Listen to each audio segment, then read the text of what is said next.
End of the line, Spider-Man.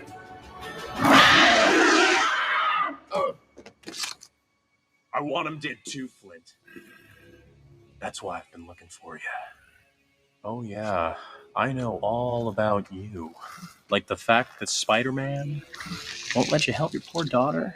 It's just, it doesn't seem right to me. Look, I want to kill the spider. You want to kill the spider. Together, he doesn't stand a chance.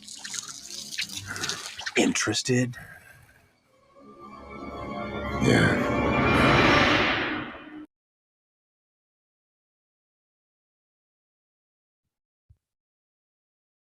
Welcome to the Superhero Cinephiles podcast. I'm your host, Perry Constantine.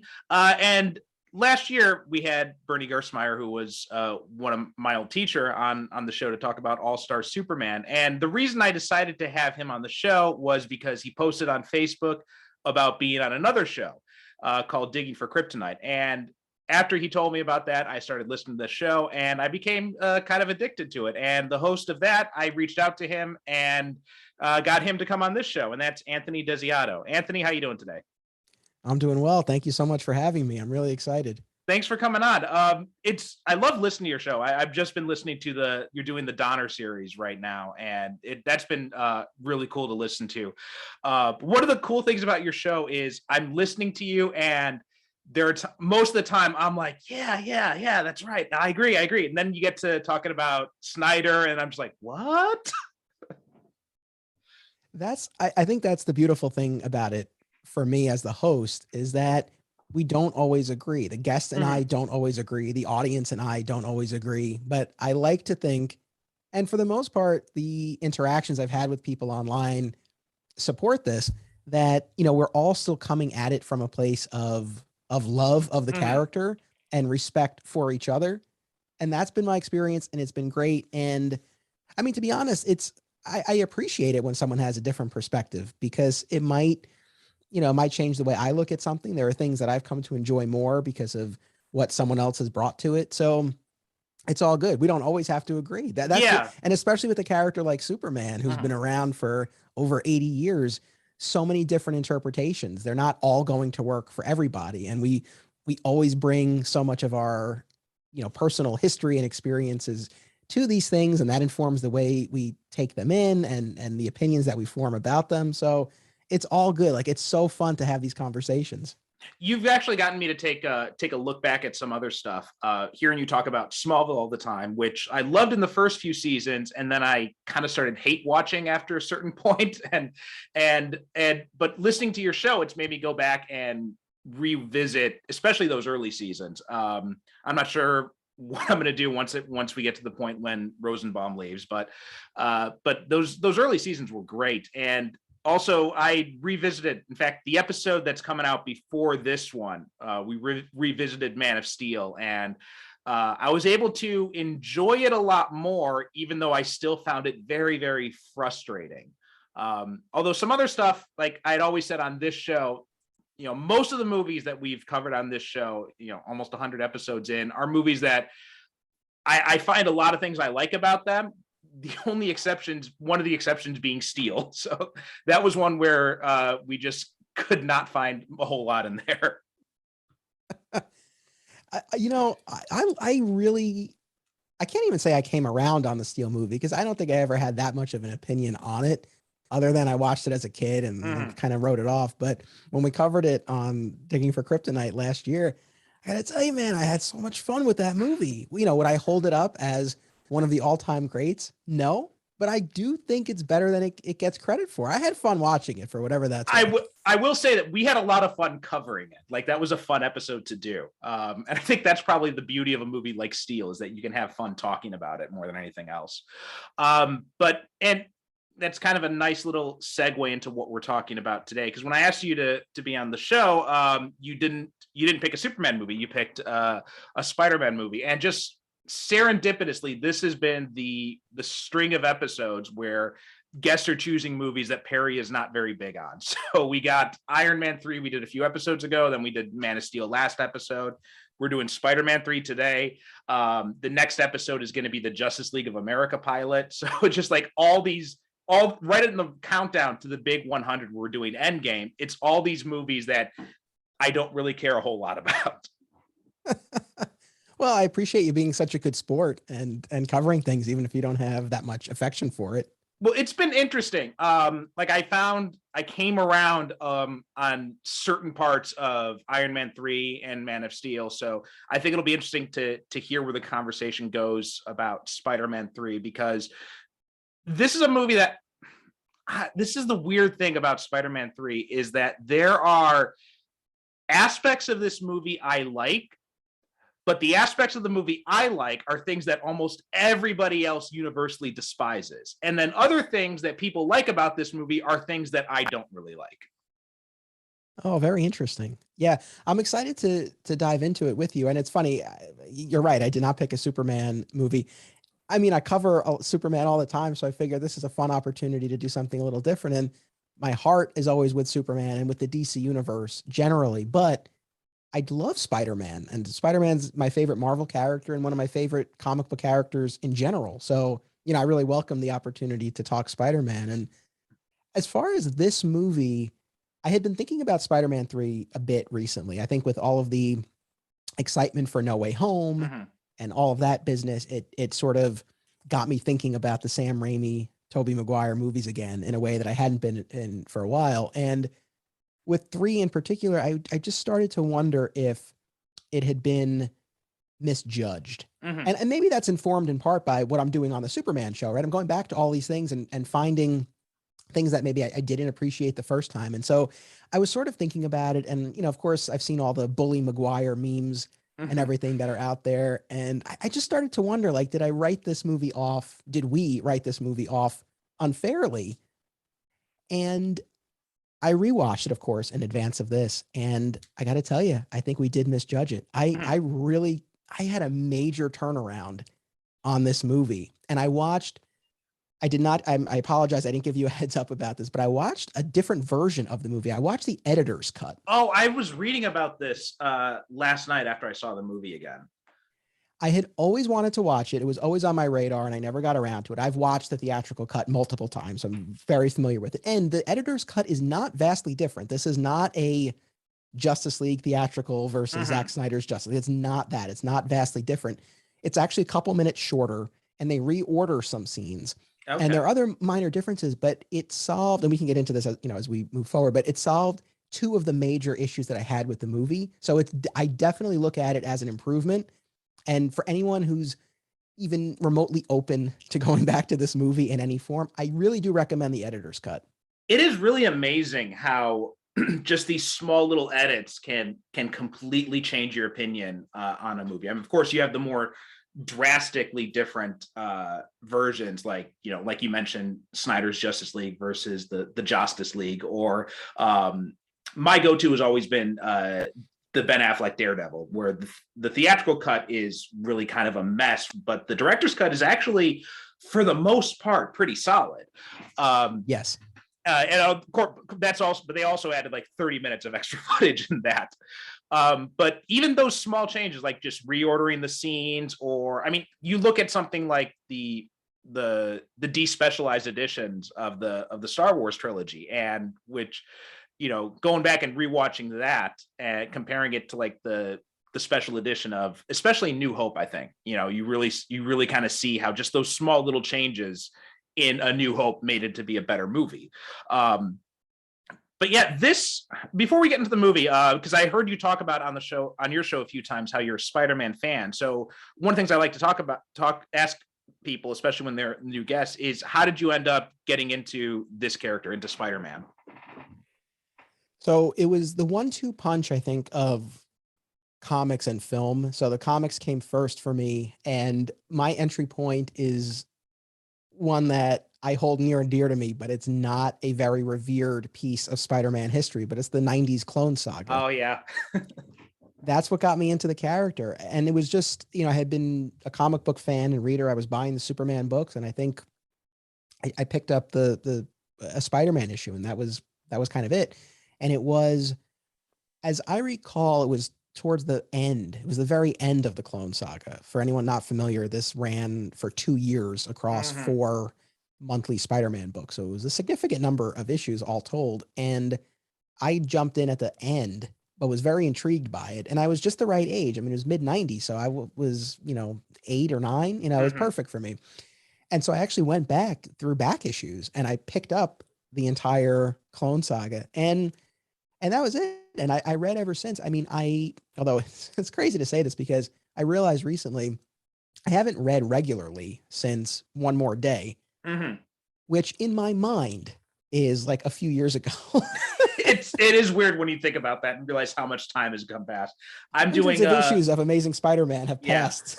I do another podcast where we talk about Grant Morrison's X-Men run, and it's crazy to me to think that when we started that podcast, it's the 20th anniversary of when that run started coming out. Yeah, it's bonkers for sure. So it's been a little while since I read Spider-Man regularly and consistently, but the Clone Saga is what got me into it. And then really though, the Sam Raimi movies, I think it's fair to say that really solidified my fandom of the character. And there too, I was the right age for it. And I mean, I remember watching the first one when I was in elementary school, the second one was high school, and the third one was college. So, it covered a very formative span for me. And, I've been a fan of the 90s animated series. That was huge for me too. Yeah. I loved the Spectacular Spider-Man cartoon that only Mhm. ran for a couple of seasons, but that's so good. Such an underrated gem, I think.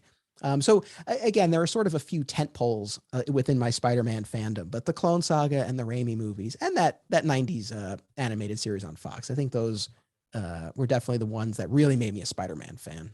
Yeah, the 90 series was my gateway as well.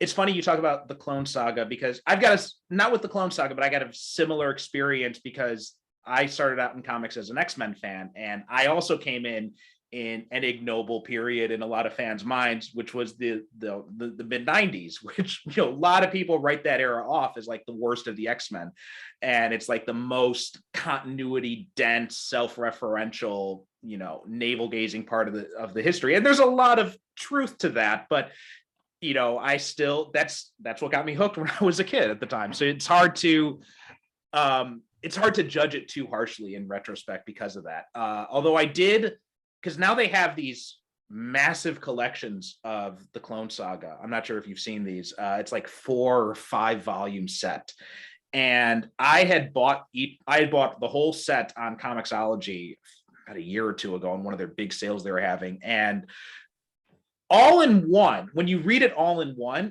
it's not so bad. There's definitely parts where it drags, but I think the biggest problem is, and there's a really great web series called Life of Riley where they go through the whole history of this, and you can kind of see what was happening behind the scenes and how the guys in marketing were kind of forcing them to drag the story out a whole lot longer than they intended it to be. But if you're reading that month to month, I imagine it must have been really frustrating the entire time. But if you're reading it all in one set, it's not so bad. It's actually pretty decent.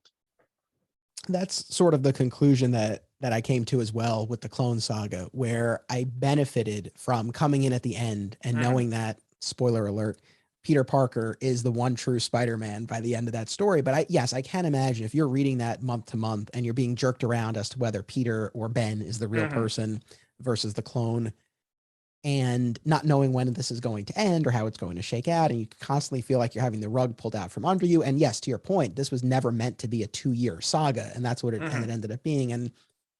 But again, if you are reading it knowing that going, it makes a huge difference. So for anyone who read it at the time and is like, what are these guys talking about? It's like, I do get it. I really can appreciate it. But knowing where it ends and being able to sort of have that context and that mindset going in, it helped a lot. And we got Ben Reilly out of it, who I've always loved anyway. And I'm at the end of Nick Spencer's run now. I got the last book of that. And then I get to jump into when Ben Reilly became Spider-Man again in the current comics.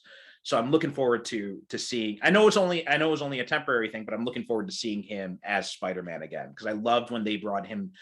Well, I mean, Peter David did a Scarlet Spider series a few years back that was okay, but it wasn't quite the Ben Reilly that I was a fan of.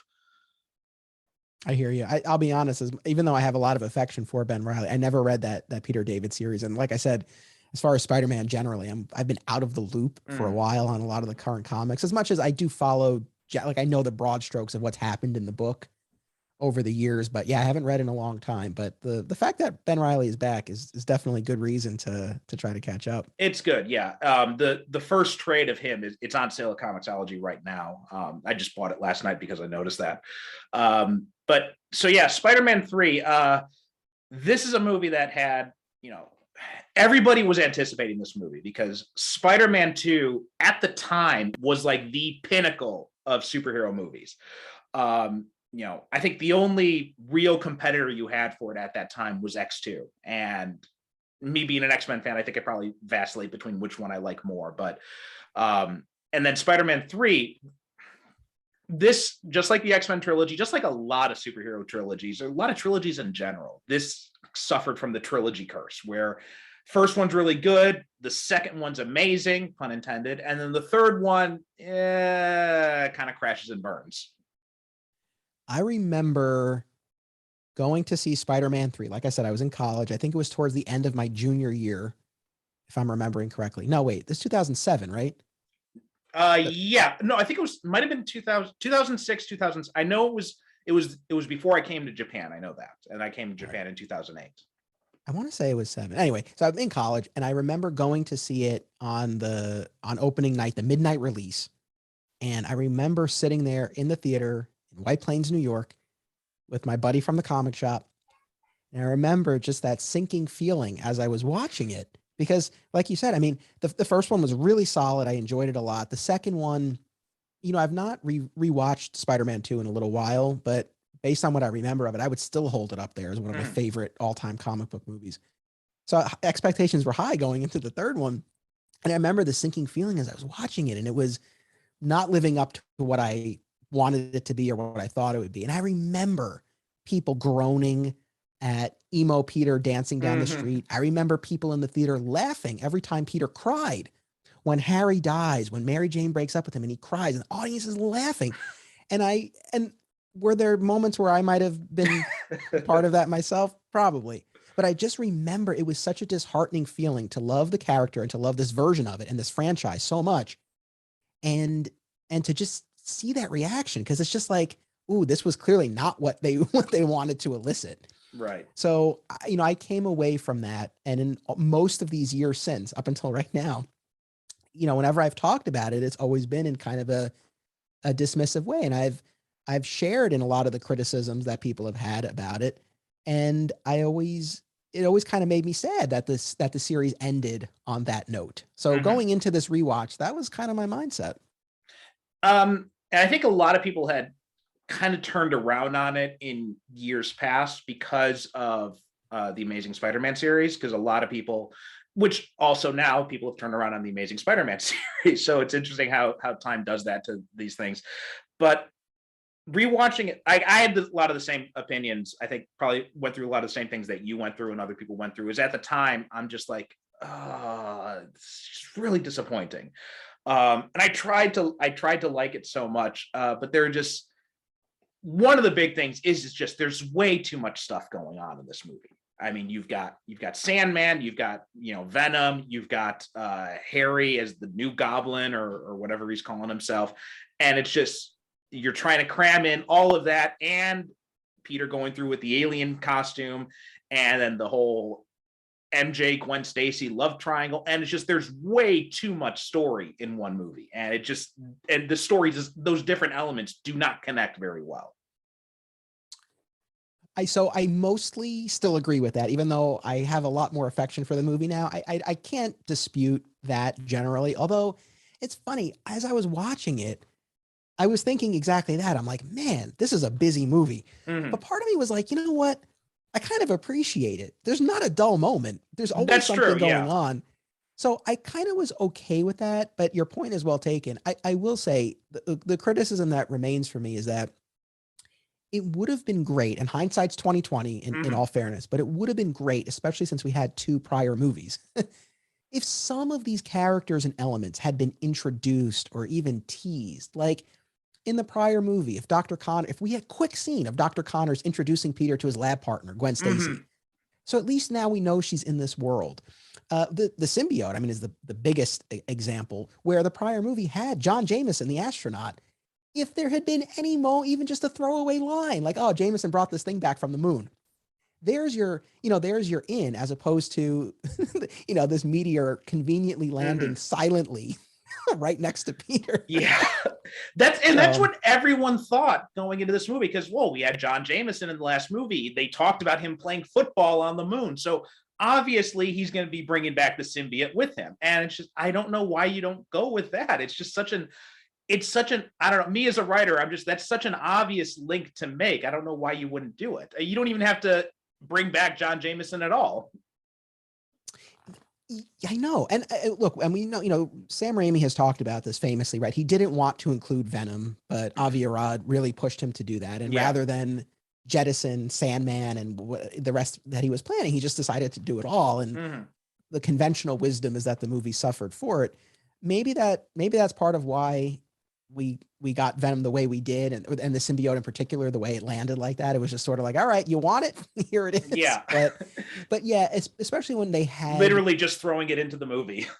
Yeah, exactly. But yeah, I know that the mechanism was in place where they could have done it more organically. So even with my turnaround on them, I do still wish that things had been sort of seeded a little bit more in the prior movies, and it wouldn't have felt like so much thrown in here. The very notion that Uncle Ben wasn't actually killed by the killer we suspected all along. Anything like, if any of these pieces had sort of been teased before, I think that might have helped cut down on this overload of new in this. Yeah, I think especially Thomas Hayden Church got really robbed in this movie, because that opening with him is Flint Marko, it is his escape, going back to his home. And then, I mean, I really, maybe it's because I'm a young father myself, but I really felt sympathized with his character in those moments. And I've talked about this before, rewatching these movies after you become a father, you start to look at aspects in different ways. Like the example I always talk about is Amazing Spider-Man, where when George Stacy is dying and he tells Peter to stay away from Gwen. Before you become a father, you're like, come on, man, why are you putting that on Peter? But after you become a father, you're like, I kind of see his point.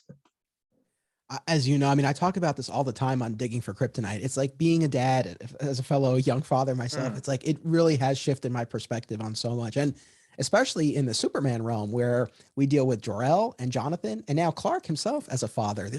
I look at so much of this in a vastly different way. And in virtually every instance, I mean, it's really enhanced my, enjoyment and the emotion that it elicits in me from being a dad. Yeah. And I think, especially because I found out reading the trivia on this, that the little girl who Jameson buys the camera from is actually Sam Raimi's daughter. So you got to imagine him being a father too. That's definitely playing into how he's portraying Flint Marko in this. And it's such a crime, because we see so much potential in that character, in that storyline, and then he just becomes a giant sand monster in the end to make way for Venom. And that was my biggest, I think that in retrospect, that's my biggest disappointment with this movie, is just that unrealized potential of the Sandman story. I hear you. And I think others share that and would echo the same about Venom as well. And I'm sure we'll get into that. But, I think, a lot of people came away from this feeling like those two villains really got shortchanged. And again, I can't really dispute that, but rewatching it now, and maybe it was the editor's cut, I don't know, but I really came away from this looking at it more as this was really Peter, MJ, and Harry's story. Yeah. And Sandman and Venom had very specific functions to serve, but it wasn't like Spider-Man 2, where Doc Ock really drove so much of it and had a larger part to play, and it was more about and the dynamic between Peter and Otto and all of that. So again, I do think it's fair to say that Sandman and Venom were shortchanged, but at the same time, I think in the context of this story, it worked. They really were supporting players as opposed to the main villains, the way I think we typically think of them. Yeah. Yeah, they did serve those purposes well. and talking about Venom, because this is probably the biggest criticism people have of this movie is Venom. And I gotta say, I actually kind of like Topher Grace in this movie. I like that he's this, instead of, I know he's not Eddie Brock from the comics. That's another thing. But I kind of like that he's, literally Dark Peter. Whereas like Peter's this, this geeky photographer, Topher Grace is this, smarmy, conniving photographer instead. I kind of dug that, honestly. I'm with you 100%. Now, in fairness, I'm not a huge Venom guy. I like the character well enough, but I don't have that much invested in Venom. So the fact that this was not the traditional depiction of Eddie Brock, and even the visual representation of Venom himself didn't match the size and ferocity of the comics or anything, that didn't bother me. And I really think that in the context of this movie and this series, this version of Eddie Brock worked. Yeah, to your point, he is like the anti-Peter Parker. He represents the worst qualities and aspects of Peter. And in a movie where Peter's dealing with that darkness within himself, it's personified in the character of Eddie Brock. And it works. Also, I am a big Topher Grace fan. So that went a long way for me too. But yeah, I think people were unfairly harsh on this version. It's not the traditional comic book version, but in this context, man, it works. I think it works. And I wish they would have done some sort of voice modulation when he's wearing the Venom mask or something, like have someone else come in, because it sounds weird to have him speaking in his normal Topher Grace voice when he's got the Venom head on.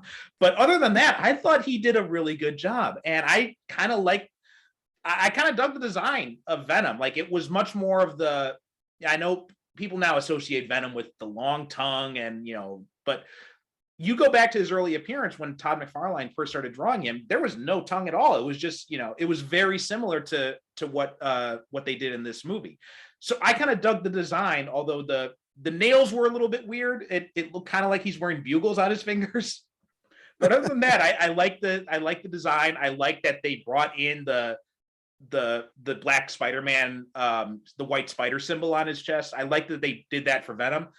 I wish they would have done that for this costume Toby wears, but we can talk about that too. Oh yeah.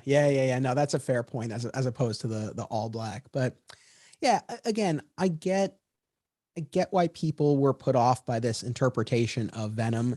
I think the movie didn't do itself any favors, I think, by going in a different direction with Eddie and having a toned down Venom. Like, I think if we had this version of Eddie Brock, but when he became Venom, it was the version that we have in the movies now, right? The Tom Hardy movie.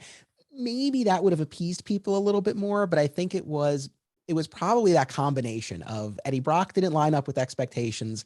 And then I think for a lot of people, the visual depiction of Venom was lacking. And so I think the two of those together kind of worked against it. But again, I think it worked for what it needed to be in this story. Yeah, I agree.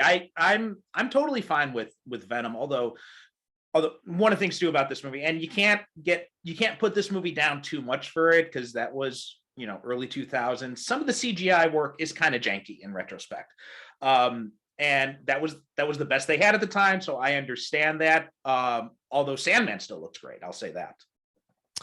Yeah. It was funny. And my wife watched this with me, and she had seen it when it came out years ago, but she didn't really remember it. So she was really coming at this with fresh eyes. And I think we were both sort of of the opinion that, visually it holds up really well. I mean, this is 15 years old, but it really holds up well. Yes, there are definitely some parts that are kind of wonky, but all in all, I think it holds up pretty well from a visual effects standpoint. At the time, I remember being really upset that Topher Grace kept taking off the Venom mask, but rewatching it last night and seeing when he does speak in the Venom mask, I understand why they did that now. Yeah, no, I think that's fair. And look, with all these movies, masks are always there. The masks always got. It's you can't fault that. But there's my favorite example of that is in the first Avengers movie when the Chitauri alien conveniently pulls off Captain America's mask so we can see Chris Evans' face. Yeah, exactly.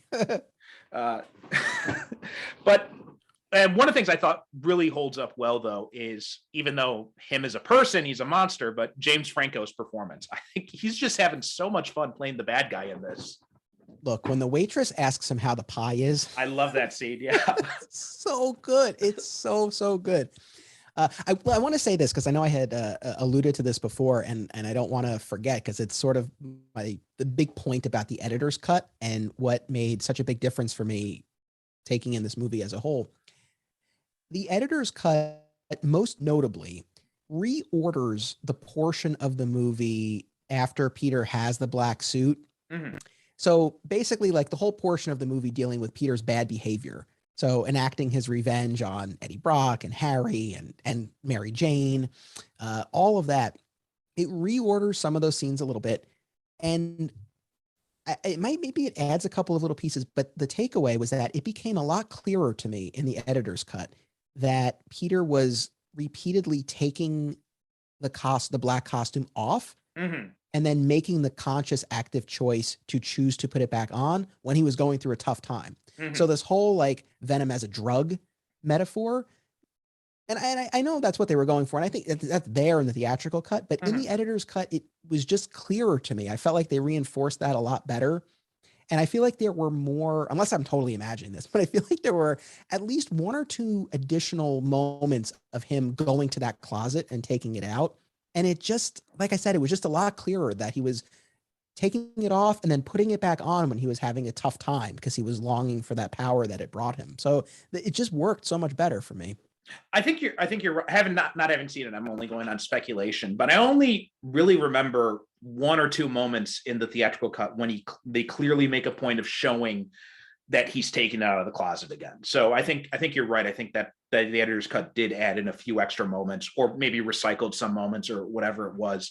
And yeah, that would probably have made it look a little bit more obvious. Although I think we should talk about the dark PD of it all. Yes. So this is an interesting aspect of the symbiote, because this actually, as I recall, this actually wasn't in the comics. The whole thing about the symbiote corrupting him, it was just more, it's trying to take him over. But it didn't. That really came, I think, from the animated series. That's the one where they really did that with the costume is influencing him. And it's funny watching it there because I think part of the reason is just Tobey Maguire can't really do dark as an actor. Like it just seems weird whenever he tries to do it. And although when we get I gotta say the dance scene is ridiculous, but I still think it's fun. Yeah. So, this is one of those things that I know a lot of people hate about it. Although, like I said, those Bully Maguire memes and everything, I feel like there's been a resurgence in My that. favorite one is the Joker, for Joaquin Phoenix's Joker and Dark Petey dancing. Yeah, no, that's great. I think that, again, in the context of this story, Peter's a dork. So the idea that would be his version of being cool or dark or a bad boy or whatever, that tracks. And it is funny. I the hair is probably one thing that I would have changed. I probably would have changed that. But I get, they wanted to have a very clear visual representation, a very easy visual cue for the audience. Like, oh, he's bad now. And again, especially in the editor's cut where it's clearer when he has the black suit on or not. I think maybe that, you need a little bit more of that visual representation. I'm not sure, but I don't know. All in all, I just think that, yeah, it tracks with what this guy would do, what he would think cool would be. So it was very off-putting the first time I watched it, but now I've come to terms with it. Yeah, I don't mind it as much at all. Like it is kind of fun, and to your point, it does make sense that him being such a dorky guy, this would be like his version of being a dark guy. And also too, I love that Sam Raimi kind of acknowledges that it's ridiculous, right? He's like, when Peter's dancing down the street and he's doing the finger guns at everyone, like all the women around him are like, what the hell is this guy doing? I'm glad you brought that up because I feel like maybe that gets a little bit lost in the shuffle sometimes when people talk about this because Yeah. it's not like people are receiving this well. People are having a similar Mhm. reaction that I guess people did in the theater, but that's the point. Except That's the for point with this. the only one who does seem to have a positive reaction to it are Betty Brant, oddly enough, which I thought was weird because she's totally dismissive of Eddie Brock, and then when Peter's acting like Eddie, she's like, "Oh, Peter." I mean, although I got to say, I love seeing Elizabeth Banks in these movies in retrospect after seeing the kind of career she's had since then. It's kind of funny to see this is where she started out. Yeah, for sure. I mean, I agree with you, but I think maybe we can chalk this up to that she has a soft spot for Peter to Mhm. begin with. So, and he's showing her more of an interest, right, than he Yeah. did before. So maybe we can attribute it to that. And you could probably make a similar argument with Gwen. I mean, we don't get a ton of Peter and Gwen, Mhm. but the scene where she, runs into Peter and Mary Jane at the restaurant and she's got her hand on his Mhm. shoulder and everything, which of course, Mary Jane clocks, but I don't know. You get the sense that there's some level of affection there too. So, Yeah. when Peter, takes her out to the jazz club, it's like, I don't know. I kind of buy that she, would go along with that. One thing I did like about the jazz club scene is it's one of those scenes that it's fun in the moment, it's fun to watch, but when you think about it in the larger context of the story, it's really weird because it's like, okay, so the costume apparently turns him into a jazz pianist and a skilled dancer too. Um, but one of the things I did really like about that scene is Gwen realizes why he's doing it and she apologizes to MJ. I thought that was a really nice thing to throw in there instead of just because I think the way this movie is written and how underwritten Gwen's role is, you could easily turn Gwen into, the bad guy in that scene. And I like that they had that moment where she realizes and she gets angry at Peter and she apologizes to MJ. I love that too. I thought that was great for her character. It's funny because you look at Emma Stone's Gwen in the Amazing Spider-Man movies or Zendaya in the current movies, and thankfully we've come a long way in terms of the depiction of female characters and their strength and their integrity and their agency in the story. Unfortunately, for Kirsten Dunst, like her Mary Jane, like that was often a thankless role, and there was some tough stuff there, and I don't think she would be written that way now. Oh, so when you not. have a moment like that, like with Gwen, I agree. And for Gwen in particular, because you're right, she does not have much to do in this movie. So I really appreciated that a lot. It's funny because the other thing too with the emo Peter, now I'm going to sort of argue against myself because I made a case for it, but I'll argue against it a little bit.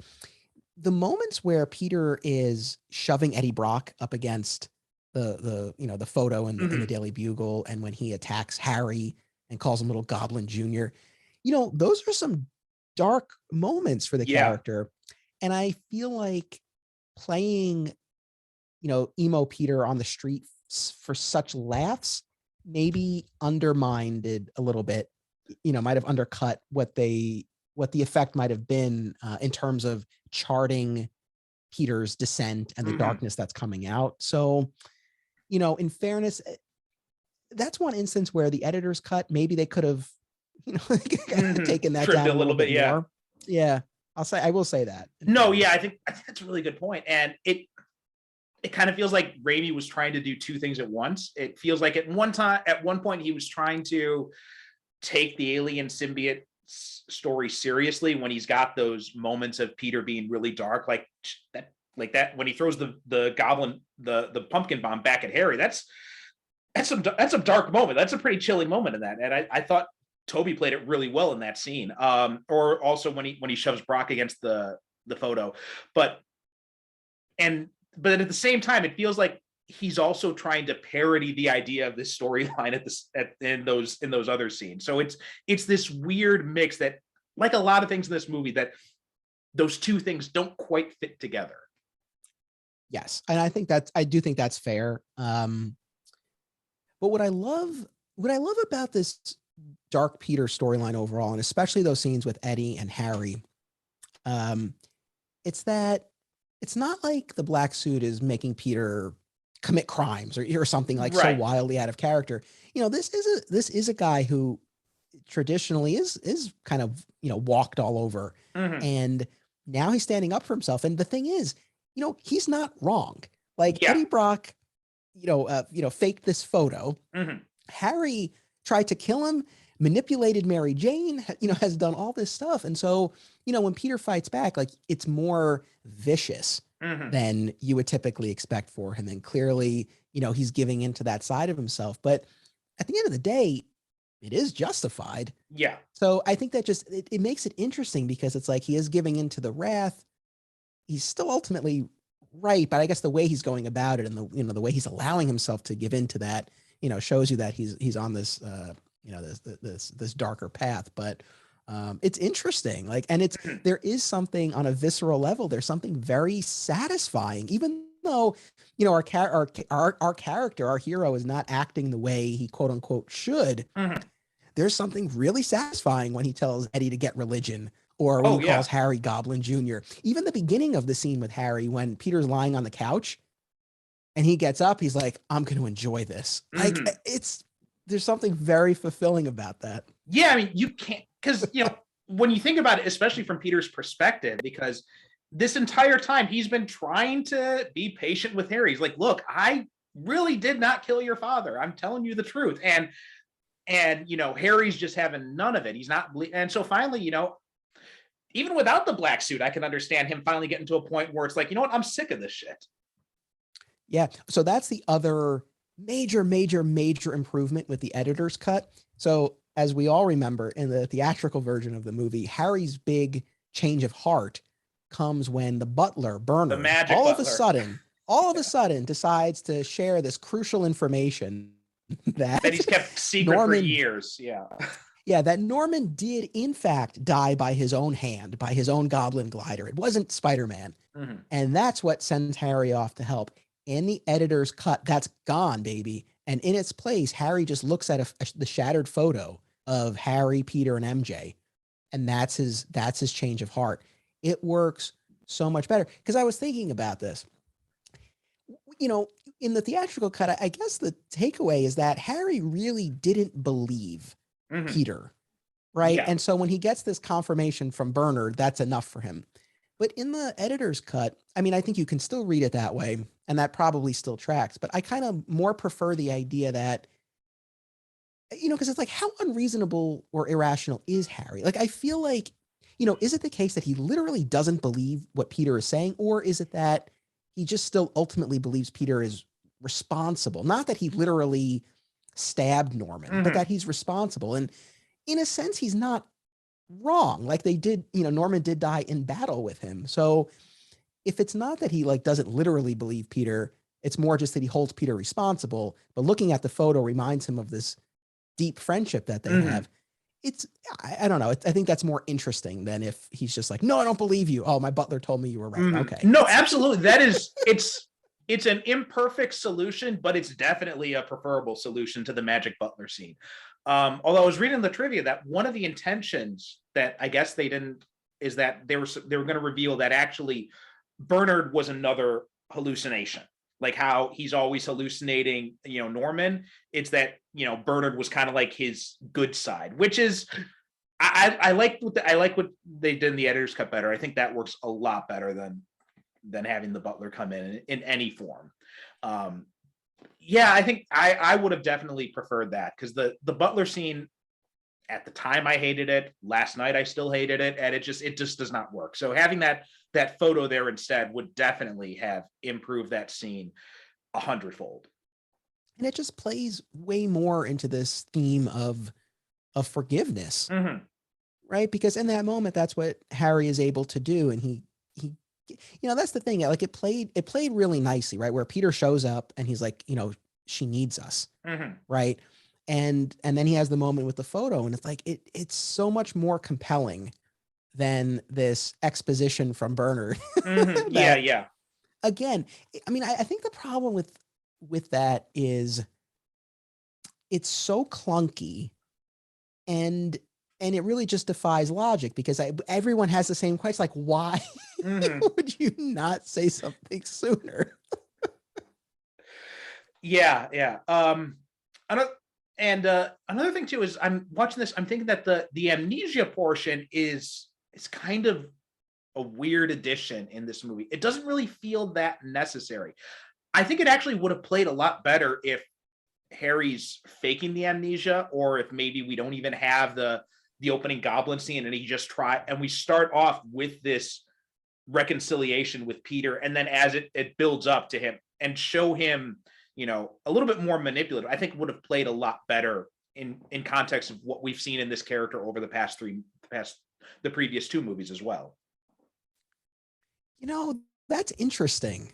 That's interesting. I feel like that could have worked. I agree. The amnesia bit, look, it has its precedence in the comics for sure, but it does feel very soap opera-esque. Yeah, and very conveniently convenient. he remembers only the parts that he needs to forget for the plot. I know. I mean, I guess if you didn't have, I mean, I don't know. I'm just trying to think, like looking at the structure of the movie, they have this battle early on. I think you might have to sacrifice that. Yeah. And then play it more like he's just manipulating them. I think I probably would make that sacrifice. I would too, yeah. I like their nighttime aerial battle where Peter's in his civilian clothes. I really do like that. But at the same time, yeah, I think you're right. Because if it's like, does he really need to have amnesia? I mean, after that battle, yeah, I guess he kind of does. Otherwise, right, a lot of maybe it wouldn't work. But absent that, it's like, yeah, he could just pretend that he's forgiven Peter and then he's getting closer to Mary Jane. Yeah, I think there you got a point there. Yeah, I mean, I'd be willing to maybe, if not sacrifice it, but re-edit it in a way and put it later in the movie. I think it would have, because that is a good scene. You're right. What did you think of the Harry's Goblin gear, the design he did? Because I mean, one of the things that kind of disappointed, I don't know why I never noticed this before, but you know, in the opening, when we're in his lab, we see the Hobgoblin mask, right? There's this gold mask there, and I'm just like, and part of me, I've long had a problem with the Goblin design in the first Spider-Man movie. Like, I think it reminds me of those mascots at Disneyland, but where you can see Norman's face clearly through the mesh of the mask, which I think is why No Way Home just came to the conclusion that I think most of us did, that Willem Dafoe's own face is scarier than any mask you could put on him anyway. Yeah, I think they finally nailed it with the No Way Home mask. You know, like others, I was never a huge fan of the Green Goblin costume from the first movie. The one that Harry has is fine. I don't have such a strong opinion. Like, as a comic book fan, I guess I always, you know, would have been excited to see something closer to the comics, either in terms of a Green Goblin design or the Hobgoblin. Like, that would have been totally cool as well. So yeah, I guess, yeah, at the end of the day, I guess I just sort of feel like, why not utilize a design from the comics, unless you're going to come up with something that's a lot better? And I don't think that they did. No, it's like he's basically Rocket Racer. Yeah, is what I kept thinking of when I'm rewatching the movie, because he's got the flying skateboard and everything. And I think, yeah, it doesn't quite work for me. I would have liked to see maybe not, you know, the exact same thing that Norman wore, but at least something that's a little bit more Goblin inspired would have been nice. I mean, it's only in there for a short time, and even with the new mask he wears, he takes it off right away, and we never see it again too, which I thought was kind of funny. Yeah. Well, of course, again, the mask always has to come off. Mask always has to come off. Yeah. Now, the one thing that I think, and here's where I think I'm going to piss off a lot of people, because the one thing that I really don't like that much in these, and it's not just this movie, it's all three of these movies, is the Peter and MJ relationship never quite works for me in these movies. It always feels, and it's funny when I watch these movies with my wife, because we had actually watched the Amazing Spider-Man movies first, and then we went back and we watched the Tobey Maguire. Well, actually, we had watched the Tom Holland ones first, and after we had watched, I think it was Far From Home, she wanted to watch the other ones. So we watched Amazing Spider-Man, then we went back and we watched the Maguire ones. And after we watched the Maguire ones, you know, I asked her what she thought, and she was like, "Why is MJ such a bitch?" was what she said. Yeah, I mean, so a few things to unpack here. There was the one thing in particular, my wife and I were both, very much against MJ, which was early on in Spider-Man 3, she is dealing with the negative Hmm. theater review. And Peter is trying Hmm. to offer some advice by relating it to his experience, by talking about how he's been vilified in the press. He knows what it's like Hmm. to read bad things about himself that he knows aren't true, right? That's why he brings it up. He's not Yeah. bringing it up to make it about himself, but that's how she takes it. And it just, I hate the way she comes off in that scene. Yeah. There are moments later on, like when they're having their dinner and she's still upset and he starts talking about, oh, what an icon Spider-Man has become. It's like, okay, I Yeah. get here now you're starting to see it's going to his head and she's picking up on that and she's put off. Fine, that works. Okay. But that initial scene, and I know they're trying to, ramp up the tension between them, but it just, I hated the way she came off there because it just was like, come on. I felt the same And way. that's, yeah. Yeah, I felt the exact same way. Is in that dinner scene, you're right. I'm totally with MJ there. It's like when he's talking about what an icon he is, that it's just like, okay, now you're just talking about yourself and you're not even listening to what she's saying. But before that, when he says, look, I've dealt with this as Spider-Man, I know what it's like. And she's like, no, you don't know what it's like. It's like, like you had one bad review. He's had J. Jonah Jameson, writing editorials and vilifying him in the press for years now. And he's got to supply the pictures to make money for Jameson to continue smearing him. So he does understand it. He is trying to be supportive and helpful in that situation. And I did think that she comes off very bad the first time, and the second time Peter comes off very bad. Yes. Which I don't know, maybe that was the point. They were, they're both sort of, both at fault.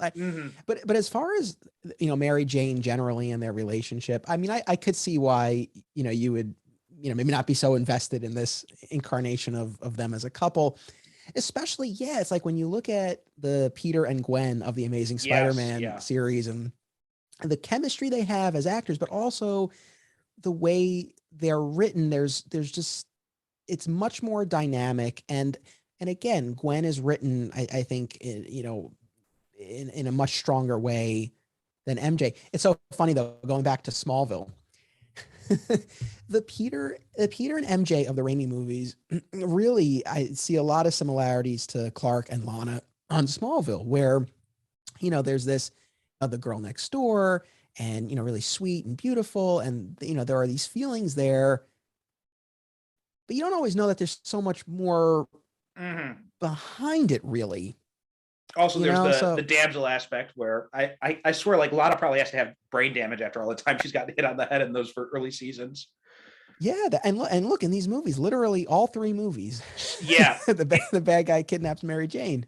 And in fact, that actually wasn't supposed to happen originally in this movie. It was originally supposed to be Gwen that gets kidnapped at the end, which and MJ was going to be the one who convinces Harry to go and help. And then when they changed it to MJ being in the text, like, Kirsten Dunst got so pissed off. And apparently Sam Raimi actually had to go and apologize to her afterwards. But that would have worked so much better for all that. Like, it would have given Gwen more to do. It would have made more sense with her relationship with Eddie. It would have had a lot more impact with MJ going to Harry as opposed to the magic butler of it all. And all of that would have played out. I mean, you still have the problem with, you got the damsel in distress aspect, but that aside, it would have been a lot stronger for almost all the characters involved. Yes, and it would have avoided the repetition from the prior movies, and it would have given Gwen more to do. Yeah, that would have worked in a lot of ways. When we talk about the romantic aspect of this, and I'll make a sweeping, observation about the franchise, all three movies. It always disappointed me that it didn't play up the soap opera aspect from the comics with Peter's multiple love interests. Again, Betty is there and you just have those couple little moments here and there, and they don't introduce Gwen until the third movie. Like, I wish there had been other love interests for Peter who were viable, and maybe that would have made the Peter and MJ of it more interesting or more appealing. I don't know. But no, I think always you're wish right. they had played that. Yeah, because you go back to those, especially like the Lee Ditko stuff. Like, it's all soap opera. it's soap opera with some occasional superheroes mixed in. And I think this is what really kind of, and this is kind of one of the things that I keep coming back to. And I think a lot of the TV shows we've seen in recent years kind of help drive this point home, is that there are some characters that work much better on the big screen, and there are some characters that work much better in a serialized way. I think Spider-Man is one of those characters that would really work a lot better in a TV series as opposed to a movie, because then you have a lot more time to play with the soap opera dynamics and these different character relationships, because otherwise you're trying to cram all these things together, and it's really hard in a movie format to do all these soap opera-esque storytelling that we've come to love about the comics. Yeah, totally. And going back to that Spectacular Spider-Man cartoon, they did that beautifully. I mean, they utilized virtually everyone from the supporting cast, and it was great.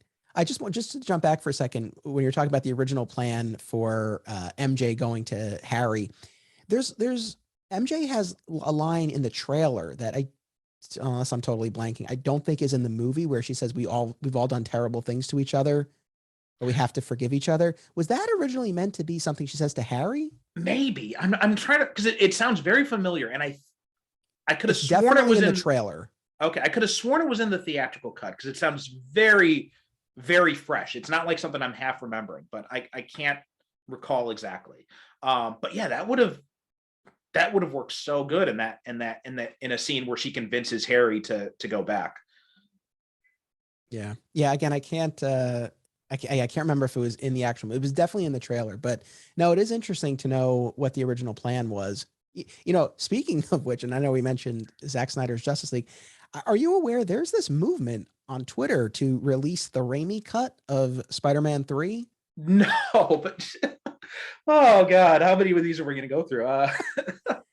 Apparently, there's a Twitter account. You could check it out. I was scrolling through one day. I was like, this is kind of interesting, but I guess they did end up reshooting a lot. I think and I'm not an expert here, please, but the gist that I from scrolling through some of these tweets, I think the original intention was for the movie and the venom of it in particular to be like darker and scarier, and that they really toned down a lot of that. That seemed to be a big piece of it. And then, deleted scenes and things like that. But for whatever it's worth, there are fans. There's a not a tiny contingent of fans who seem to be pushing for an alternative version that's truer to what Raimi wanted to do. I mean, it would be interesting. I always like the ideas of director's cuts, and just in principle, I think some of the Snyder fans, with some of the behavior, it really kind of, in fact, I was someone who was very much in favor of the idea of the Snyder cut for a long time. And then some of the more extreme fans really kind of turned me off to that idea, because I felt like it was kind of rewarding bad behavior. But in principle, I think it'd be interesting to see how that would play out, because like I said, I do think that like I mentioned, the Daredevil cut, I thought that was a far superior movie to what we got theatrically. Or, you go into some other ones, like, even though there's never been a proper director's cut of Alien 3 because David Fincher won't participate in it, like there's this assembly cut, which is a much stronger film. And it'd be interesting to see what Raimi would do with it if he had that opportunity, or like the Donner cut of Superman 2 as well. It's another one that I go back to. Which I've got I can tell you about that. Don't go too far afield that, but I got a better way to end that cut than they did reusing the time travel aspect. But it's the worst. It is. Yeah. There's so much that I love about the Donner cut. So it's so funny you mentioned this. So as you and I are recording this episode, my episode of Digging for Kryptonite on the Donner cut comes out in 2 days. And so it's all very fresh for me, but I'll just say real quick so as not to derail us, but if they had just ended it after he flies away from Lois. Exactly. Yes. You're good exactly. To go. All exactly. Good. That's the perfect spot to end, especially because you don't have to worry about how it influences Superman 3, and Superman Returns has so many plot problems with the continuity anyway that it doesn't really matter. So yeah, I think that would have worked so much better. Yeah, for sure. Yeah. If I ever get around to covering the Donner cut on here, that's definitely something I'll talk at length about. But back to Spider-Man 3. It's interesting watching these movies because there's things about the Raimi trilogy that work really well and other things that I don't really like. And then the Amazing Spider-Man series, it seems to have fixed some of the things that I didn't like with the Raimi series, but then it gets other things wrong. So like my favorite part of the Raimi trilogy is the villains. I think the villains are all, for the most part, like, we talked about a little bit, Venom getting shortchanged and all that, but for the most part, I think the villains are very strong in the Raimi trilogy. And while the Peter's personal life, that's kind of, it doesn't quite work as well. Whereas in the Mark Webb films, the villains are the weakest part, and then it's the Peter and the Gwen stuff that's the strongest, and the interpersonal relationships work really well there. And I think it comes down to these different directors, right? You've got Sam Raimi, who comes from a background of doing horror films, and and he's much better with dealing with those types of characters, whereas Mark Webb, most famous for 500 Days of Summer, so he's really good at those interpersonal dynamics. Although on the flip side, I think Tobey Maguire works much better as Peter Parker, while Andrew Garfield works much better as Spider-Man. So I kind of wish, and I was thinking about this because we talked about yesterday's when we recorded the Man of Steel episode, and I was thinking, and in that episode I compared it to Superman Returns, where there are aspects of both movies that I want to kind of remove and fit together. And I feel the same way with the Raimi trilogy and the Mark Webb films. I don't know about you, if you have any thoughts similar to that as I did. Yeah, it's fine. I've always been a fan of the Webb films, mostly for the relationship between Peter and Gwen. I agree. I think that was really the highlight, and I really did enjoy him as Peter. But I enjoyed Toby as Peter. And it's it's hard to separate sort of my objective assessment versus the nostalgia and the experience of watching those movies at those specific ages when I watch them. But the Raimi series definitely holds a very special place for me, but there's a lot of really good stuff in the Webb movies. It was always a bummer that they didn't get to move forward. And there too, there was so much that they were setting up. There's so much they were setting up as far as an ultimate, Sinister Six confrontation, but even all the backstory with Peter's parents. I mean, there's so much stuff that in each movie, they kept teasing. There was stuff in trailers that never went anywhere. Really got the sense that there was a lot that got left on the cutting room floor. So, that series never totally came together, but a lot of good stuff. I mean, I'm glad that No Way Home has sort of caused people to take another look at those movies and show some appreciation for Andrew Garfield's Spider-Man. But yeah, I mean, I think for me, ultimately, it was the Peter Gwen relationship that was the highlight of that series. But overall, my heart is with the Raimi movies, and it's funny because I like the Tom Holland movies a lot. They're fun, they're enjoyable, they're entertaining. But the thing I realized, they don't stay with me. They haven't stayed with me the way the Sam Raimi movies did, and. I don't know. Maybe it's I'm 35 now and I'm watching Tom Holland running around. I was like, yeah, it's fun, but it's like I don't connect with it as much. And maybe that has something to do with it. But that was again one of the other reasons why I picked Spider-Man 3 and why I had been thinking about Spider-Man 3, because it's like the Tom Holland movies are fun. Like, I'm not knocking them, but like I said, they just don't stick with me the way these other movies did.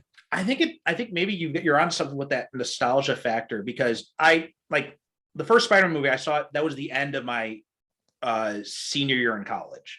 So it's senior year in high school. So that's right before I'm about to go off to college. So, so I was very much in that stage of life when I'm starting to get more discerning about movies and everything. So the Raimi films don't quite stick with me in the same way that they do to you, probably because of the ages that we watch them in, because I think comparing it to, say, Burton's Batman 89 or the Donner Superman, those stick with me a lot more. There's a lot more nostalgic value, probably similar to you with the Raimi Spider-Man films. And whereas I look at the Raimi films and I can see them, I'm looking at them much more in isolation compared to, I'm not as tied to the nostalgia aspect of it. Yeah, I hear you. Because it's funny, like with Tom Holland, I feel like objectively he's probably the best. I think he's, in terms of what you would want in a Peter Parker and a Spider-Man, he probably strikes the best balance. I think so too. Yeah. Toby's still my favorite. Yeah.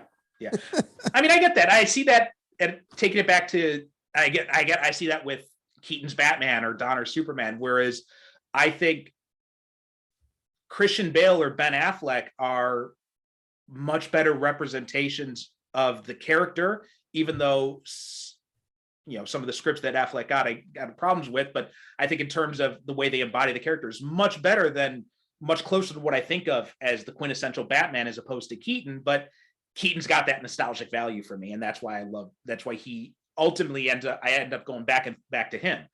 I think it's probably a similar thing with you and Tobey Maguire, because I rewatch these movies. I always think that I love Tobey as Peter, because Tobey is so obviously a geek, right? And I think that's one of the problems I had connecting to Andrew Garfield's Peter Parker is he's just too good looking. He's too charming. He's too cool. I can't buy Andrew Garfield as a geek. I can buy Tobey Maguire as a geek. I can buy Tom Holland as a geek. Andrew Garfield, he's just way too charming, and I just can't buy it. Yeah, I know. I don't disagree with that. And as much as they tried to play him as more of the, like, I don't know, emo loner sort of, it's just like he's still Andrew Garfield. Yeah.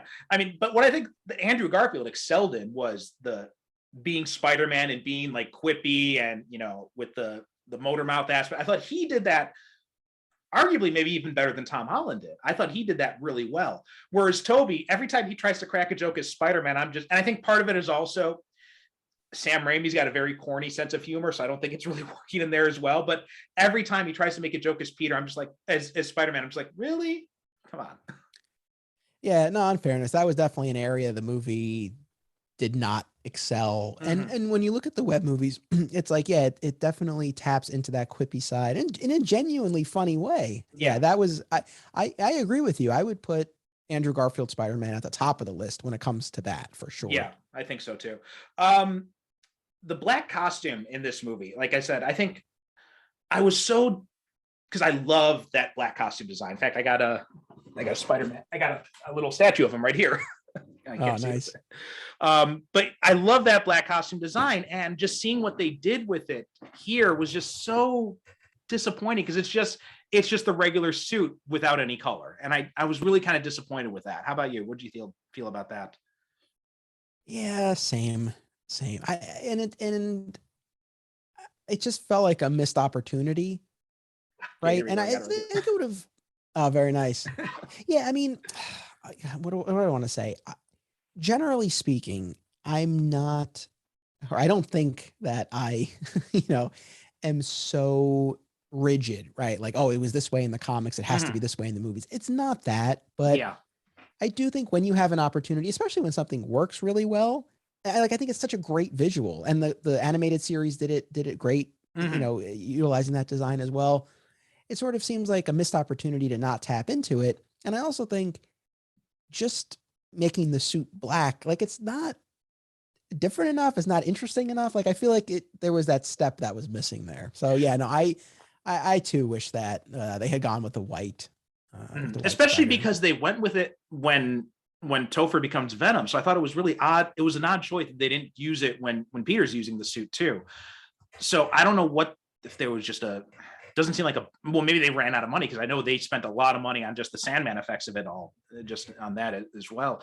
But yeah, also I didn't quite like the fact that and I'm not sure if it was supposed to mean that the symbiote had just kind of like infested his regular suit, or what it was trying to do with that. Because the idea of him, like the black suit, literally just being a suit, right? It's not like the symbiote behaves in the comics. I thought was an interesting choice as well. So that was one of the things I didn't like. I really was more looking for like what the animated series had done. Because I'll be honest, I don't know that I've ever read a ton of the original comics dealing with the black suit. Generally, here and there, but it was not something that was like really part of my reading history. Well, I remember reading that because I saw my first exposure to the black suit and that storyline was in the animated series. And then at the time, Marvel had like the Alien Costume Saga. It was this big trade paperback, and I read it, and I was disappointed as a kid because it's literally just this costume where it doesn't affect his personality or anything like that. It's just the adventures he has while he's between when he comes back from the end of Secret Wars where he got the suit, and then the issue when he discovers it's actually a symbiote, and then Reed Richards helps him get rid of it. But the rest of it is just regular Spider-Man stories. So there's no real, even though they call it the Alien Saga, there's no real alien costume aspect to it. The only thing is like it behaves differently than his regular suit. It doesn't affect his personality. It has no real impact on the story at all. So you're not missing a whole lot if you're going into it expecting some big storyline dealing with the costume itself. Gotcha. No, good to know. But yeah, so I think that was something that I always thought was lacking in the movie, was the fact that it really just becomes this costume that he can take on and off. And when I was watching with my wife, she was like, wait, it's just like it made itself into a costume and he could take it off. But again, I think that this, the symbiote as a drug, right? And I think that's why this works, because if it's something that just bonded to him and it's always there, I think you lose the effect. But here it's something that he puts on and he takes off, and he keeps going back to it when MJ breaks up with him, or, when he's experiencing this turmoil. So this darkness within him, is sort of, reaching out, and and the suit feeds off of it. And so I think it works. And until it gets to the point where he can't take it off anymore, right? Like a drug addict. I mean, again, I think for what Raimi was going for here, I think it was a solid choice. Again, I know maybe not what, what fans were looking for. I recognize that. But if this was the approach that you wanted to take, that it's like this drug, then I think it forms a costume. He takes it on and off, and he uses it when he's feeling down. So yeah, I came around on that for sure. I think a big thing is, like you're talking about with the editor's cut, doing those constant callbacks to him putting it on, taking off. In that context, I think it works a lot better. In the theatrical context, it seems weird when, like, I had a very similar reaction to your wife. I think that's the big difference there. I think if it had done it, if I had seen the editor's cut, I think I would definitely be with you on that. Yeah, because I think looking back on the theatrical cut, I don't know that it was totally clear to me what was going on, like when he had it and when he didn't, or when it was influencing him or when it wasn't. And I think in part because I was thinking about it in terms of like what I had seen on the animated series, right, where it's always there and then it just sort of envelops him and he's in the costume. And so there was always a little bit of that disconnect. So yeah, the editor's cut helped with that for sure. Yeah. One other thing I wanted to talk about, and that's you kind of mentioned it earlier on, where the whole idea that Sandman killed Uncle Ben as opposed to the original carjacker. What did you think of that? Because I remember at the time being really kind of uneasy about it, because you're taking away one of the key aspects of Spider-Man's origin story, and I'm a little bit okay with it now, and as the years have passed, but at the time I remember really being upset that it ended on that note. I expected it to end on some note where the entire, all in the lead up to the movie, and then all the way up until the end, I kept expecting it to be that, they were wrong, that it actually was the carjacker who killed Uncle Ben, and Sandman was his partner, but he wasn't the one who pulled the trigger. I don't know. What did you think of the way they did that? That's one aspect that I'm still not totally sold on. Like, I'm on board with this Topher Grace iteration of Eddie Brock. I'm on board with emo Peter with the bangs in his face dancing down the street. It works in this context. The origin retcon is tough because, and it's funny to bring this back to Superman. I've recently recorded episodes talking about the return of Jor-El in the recent comics. And it really, really bugs me because I feel like it undermines the integrity of the origin. And so, especially when you're dealing with, again, Batman, Superman, Spider-Man, these iconic characters and these origin stories that are so well known and so indelible, I think you have to tread very carefully. And so on its face, like yourself, I'm not a huge fan of the idea that, no, it wasn't actually the burglar. It was Sandman. And I, to be honest, I probably still kind of land on that side, but I think in terms of the themes that this movie was tapping into of revenge and anger and ultimately forgiveness, Sandman and this retcon, it does lend itself well to those themes. Now, you could kind of argue it's like, do you really need it? Because you have it with Harry, Yeah. right? And that's ultimately the emotional core of this, the Harry, the Peter, and the MJ of it all. So it's like, do you really need it? Or, could Sandman have not done something else to someone else in Peter's life and Peter forgave? Like I will say it is, I think, a very poignant moment at the end where Peter says, I forgive you. Mhm. And you see that, you see Sandman's humanity too, where he's like, I did a terrible thing to you. Mhm. I don't expect you to forgive me, but I just want you to understand. And there's a moment of true humanity Mhm. that's shared between them. And that surprisingly they go back to in No Way Home, which I thought was really kind of cool. I completely forgot about that moment at the end of Spider-Man 3. So when that popped up in No Way Home, and I was like, oh, Sandman and Spider-Man are friends now, I guess. And then rewatching it last night, I'm like, oh, I get it now. I see. Yeah. So I guess I really like that moment when we get there. I guess maybe I just wonder if we couldn't have gotten there a different way without, I wonder if we could have gotten there without upsetting the Uncle Ben piece of the story there, without that retcon. But I can live with it.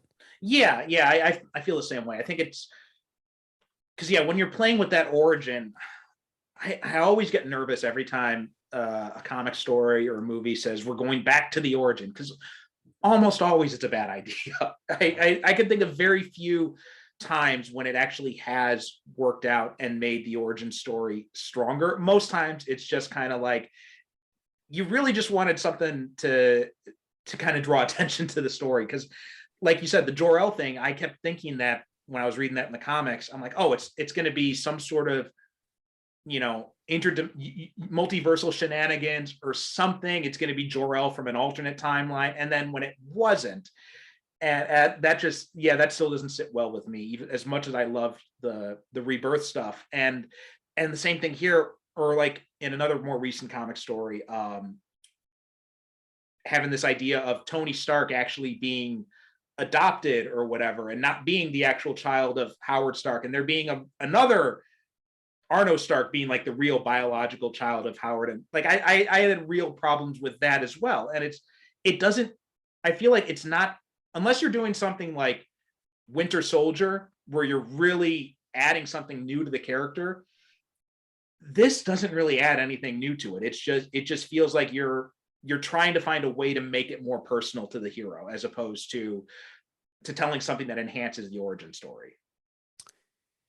Yeah. Now, so I agree with all of that, but I'll play devil's advocate here, and I'll even argue against myself just now. But I know this wasn't intended to be the final movie, right?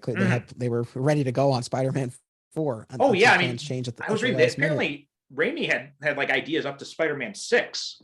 So wow.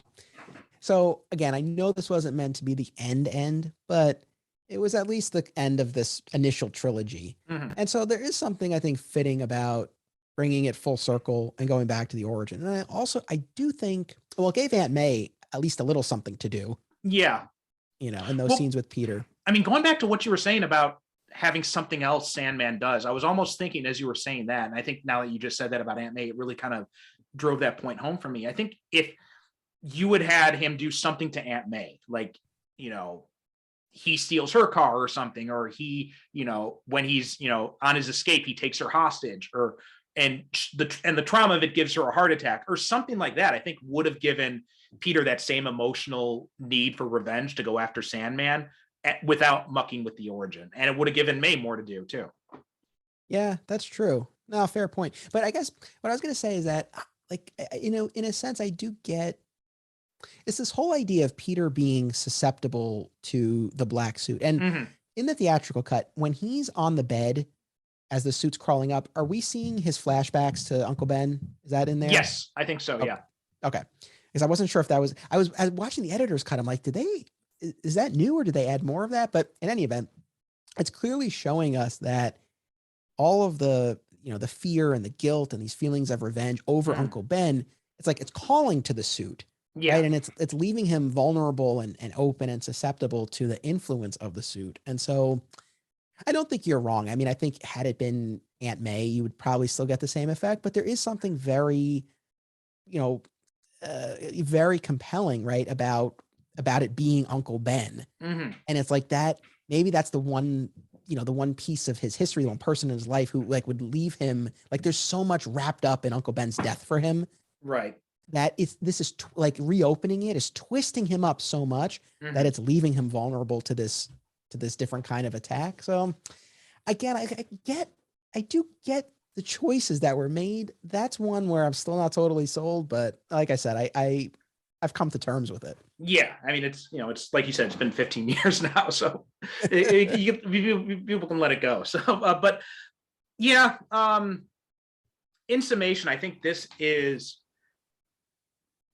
it's frustrating in a lot of ways. I haven't come around on this in the same way that I've come to appreciate aspects of Iron Man 3 or Man of Steel, but there are still things in this movie that I think are fun, and I think some of the things that a lot of the criticisms that people have in the movie are actually the things that I think are the most fun of it. And the things that people don't really talk about, like we kind of talked about here with the Peter MJ relationship, those are the things that stick with me a lot more on rewatch that don't work for me as well on the rewatch. But the villains mostly work for me. Harry is, James Franco is definitely having a lot of fun playing a bad guy in this. And I think that's cool to watch. Like you said, the pie scene is great.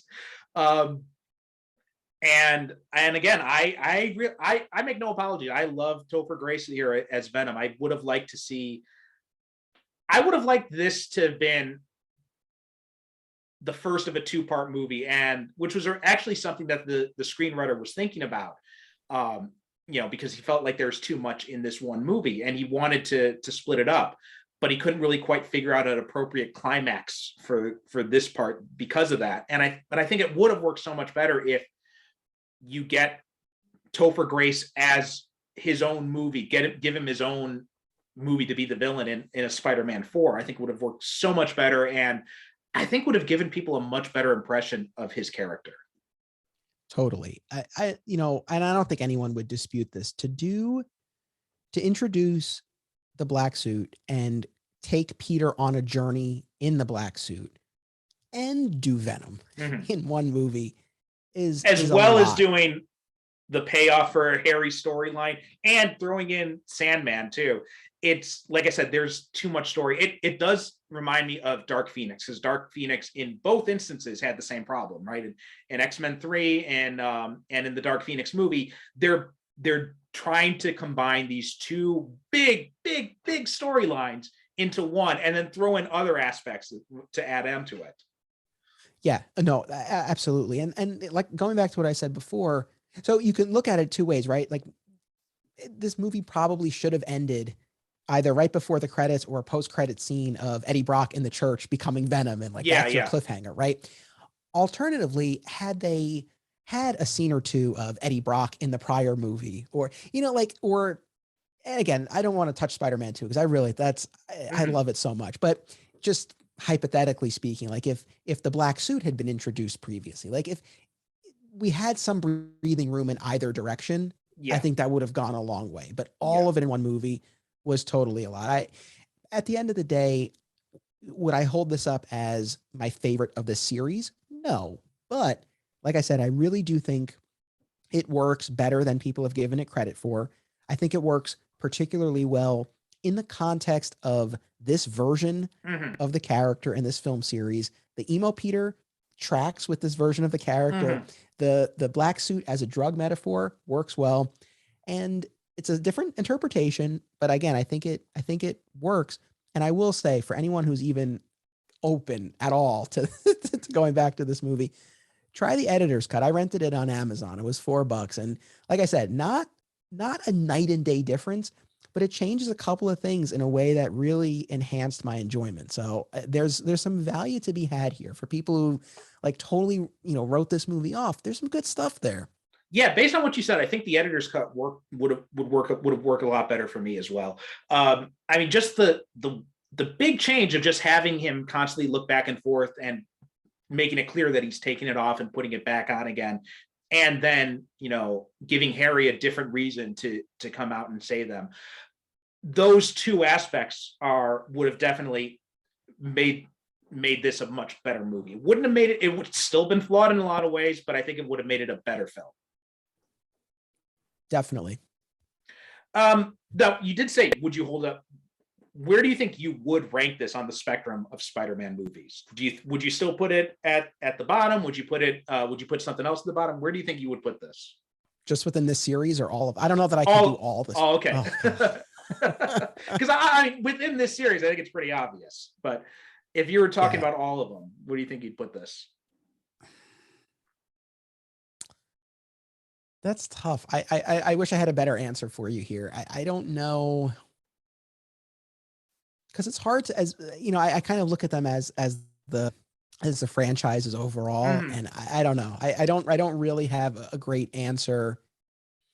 Although it's funny, like, I don't know, Spider-Man Far From Home, like, it was fun, but honestly, I'd probably rewatch Spider-Man 3 before I would rewatch that. Okay. And it's not, again, it's not like, oh, it's a terrible movie. But Right. I don't know. This is more, I feel like this is more interesting. So, I don't know. I'd have to give that some more thought. But where does it rank for you now after rewatch? I mean, before it would have definitely been at the bottom, but I'd covered both the Amazing Spider-Man movies last year, so those are still somewhat fresh in my mind. And I think it might still be at the bottom, but there are, just like with Amazing Spider-Man 2, there are aspects of it that I really like, and then aspects of it that I really hate. And I think it depends on which aspect I'm focusing on. If I'm focusing more on the interpersonal relationships, then Spider-Man 3 would be at the bottom. If I'm focusing more on the villains, then Amazing Spider-Man 2 would be at the bottom. So it would kind of go back and forth between those two for me. I hear you. Fair enough. Okay. This was fun. This was a fun discussion, and I like going back and revisiting some of these movies and giving them another chance. And I didn't even know the editor's cut was available, like, on Amazon or anything. I thought it was like something that had been released online, like the despecialized editions, or like there's an Iron Man 3 cut apparently floating out there. There's a Superman 4 cut apparently floating out there. So I'm kind of surprised that I didn't know that they had actually officially released that. So I'm gonna have to go and check that out. Maybe not right away. I think I might give it some time before going back and doing it, but it would be interesting to watch at some point. Look, this movie always kind of made me sad, going back to the first time I watched it in the theater, and any time I've either rewatched it or thought about it or talked about it with guys at the comic shop, it was always kind of a bummer. Like, oh man, like that series ended on that note.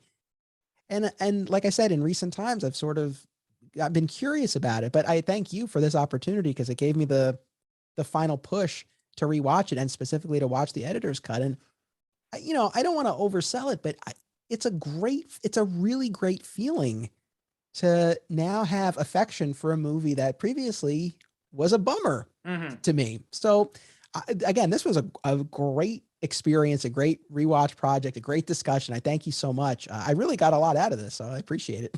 Yeah, me too. And like I said, you introduced me to the idea of the editor's cut, so I'm gonna have to look that up. But Anthony, why don't you tell people where they can find you?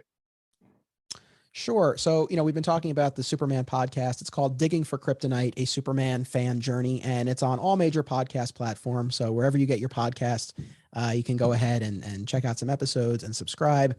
And my website is flatsquirrelproductions.com. So you can find out more about my other podcasts and documentary films. But again, I really hope people check out Digging for Kryptonite. It's been a real passion project. And we're 50 episodes in, and it's like, I love doing it so much. So to anyone who has listened or who does listen after this, I really appreciate it. Yeah, it's a great show, and I'm really glad that Bernie introduced me to it. That I was able to find out about it, and that's one of the cool things about doing stuff like this is, and when you have, because when I first started the show, it was me and my regular co-host, but once he passed away, we had to switch to a different format, and it's been kind of cool to do that, as much as it was amazing doing it with him. But it's also kind of cool because it's given me the chance to get different perspectives. And like, if I hadn't seen Bernie post about your podcast and then listened to him and then had him on here, I probably would not have gone and found your podcast and then thought to reach out to you and bring you on. So it's really cool how these little connections in the fan community can be made like that. It's been one of the unexpected joys, honestly, of doing this. I echo that totally.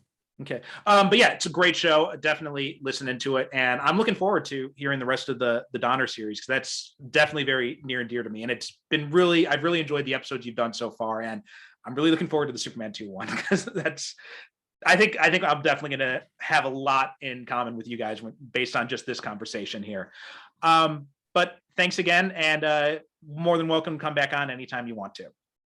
Oh, thanks so much. Appreciate it. Okay, and that does it for this episode of Superhero Cinephiles. Superherocinephiles.com is the website. Super Cinema Pod is our Twitter and our Instagram, and you can find us on Facebook as well. Please leave us a review on Apple Podcasts, and that does it for now. Thanks so much for listening, and we'll talk to you next time. You have been listening to the Superhero Cinephiles podcast. Follow us on Twitter and Instagram at Super Cinema Pod. Join our Facebook group by searching for Superhero Cinephiles, where you can interact with us and other superhero fans. If you'd like to support the show, you can become a regular supporter at Patreon or make a one-time donation through PayPal, both of which can be found at our website, superherocinephiles.com. If you buy or rent any movies through the Amazon links at our site, it helps support the show. Please be sure to rate and review us on Apple Podcasts or wherever you get your podcasts.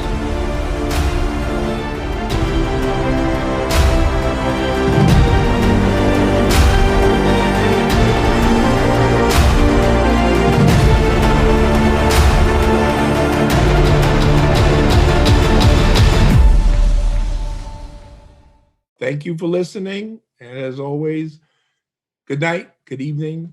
God bless.